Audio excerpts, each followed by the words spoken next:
नमस्कार, राधिका किचनमध्ये तुमचं स्वागत आहे। आज बनवत आहोत आपण गुढीपाडवा स्पेशल मोतीचूरचे तुपातले लाडू।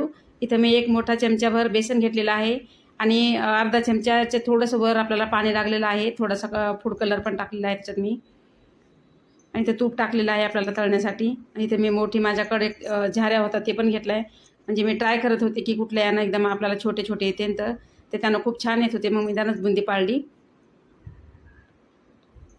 आणि जास्त कडक नाही होऊ द्यायची तळताना, थोडीशी नॉर्मलच ठेवायची, म्हणजे आपली बुंदी एकदम नरम होती। अशी ह्या साईजची मी तळून घेतलेली आहे आधी। इथे एक वाटी साखर टाकलेली आहे आणि अर्धी वाटी पाणी टाकलेलं आहे।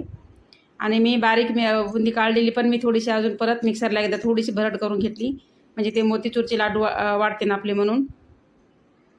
आणि जे पाक तयार झालेला आहे ते पाक आपण त्याच्यात टाकून सर्व मिक्स करून घेतलेलं आहे। वरून काजू बदाम आणि थोडंसं पिस्त्याचे काप टाकलेले आहेत।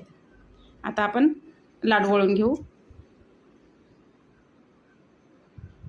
खूप छान आणि अप्रतिम झालेले आहेत लाडू।